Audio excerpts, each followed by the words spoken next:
Hello everybody, the Lawn Gnome is here, and there's no crying in baseball. Unless you're a lowly Mets fan.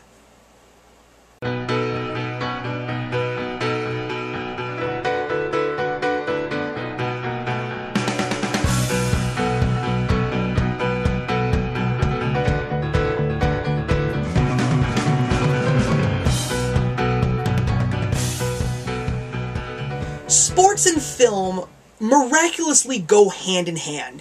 When it comes to something like the coming-of-age film, you think of movies like The Mighty Ducks and The Bad News Bears. When you think about the from rags to glory kind of story, you think of a comedy like Major League. But one of the things that I love the most about sports is that the true history that's behind it can really create some incredible stories, from biopics to historical moments in sports that literally shaped the sport that the movie's all about. And this movie that I'm about to review is no different. Of course, I'm going to be reviewing the Bennett Miller-directed Moneyball, based on the novel that was written by Michael Lewis. Now, I never read this book, and I always like to say that, yes, I don't like to judge a book by its movie, but I really did want to see this movie as quickly as possible because this was a piece of sports history that I remember clearly. It was the time when the Yankees were pretty much the gods once again, their first string of World Series victories and playoff appearances since the late 1970s. It was a very hard time for the rest of baseball because they just didn't have the money to throw at all these major heavy hitters in Major League Baseball. And it revolves around one of those teams at the time, which was the Oakland Athletics. So it's the story of Billy Beane basically saying you don't need to have a lot of money to get good players. Your players are there if you only know what they're capable of. What was the negatives and the positives? Well, I think that this movie I anticipated it to be more than it really was. And it's because there was one major negative and one major positive. Let's talk about the major positive first. It was the story. Again, a modern piece of baseball history that I knew well, so it was great to actually see it told from the perspective that took place from behind the locker room doors. Like, it wasn't about players going on the field and winning games. It was about the owners making trades, the owners figuring out if they can even qualify for postseason, finding out if they can even get some additional players or have to let go players. It was a nice way to really see how the administration of a lowly baseball club at the time was really trying to dig deep and find out what they could possibly do to compete against the New York Yankees and the Boston Red Sox and all the other major teams with the large payrolls.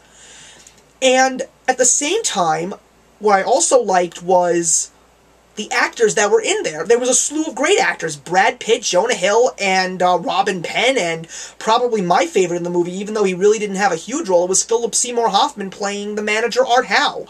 But with all the great story that was involved in it, and the great actors, unfortunately there was a major negative that just killed it for me. And it was the acting. Now, there was some great screenwriters. I mean, Aaron Sorkin's a co-writer on this screenplay, so, I mean, The Social Network, how could it lose? What I didn't like was the fact that it was a very emotionless film. Like, there really wasn't much that really made you connect with any of the actors, characters, or even the ball players. Like, it wasn't like a Remember the Titans or a Miracle. It was like you just didn't feel anything for these characters. While they were doing a great story and it moved so well, you need to have that connection with the characters to truly love a movie like Moneyball. However, it sort of just hit a midpoint. It was like a stalemate. Like, it really wasn't great, but it wasn't bad. And it was enjoyable. So, I would say if you like baseball, and you really want to see a piece of current baseball history that's very, very recent, it would definitely be something that you would enjoy. I mean, as a Mets fan, living in a house of Yankee fans, I did like a lot of the Yankee bashing that they threw throughout the movie, but I'm giving Moneyball 2.5 out of 4. It was a good movie. It wasn't bad, but I just don't think it had really what I was looking for in a great sports movie. Comment, like, and subscribe, guys. The question that I want to leave with you today is, sports, as I said, goes very well with cinema hand in hand. And the best thing about sports history is there's some great stories. And there are still so many great stories in sports history that we still have yet to see. What would you like to see?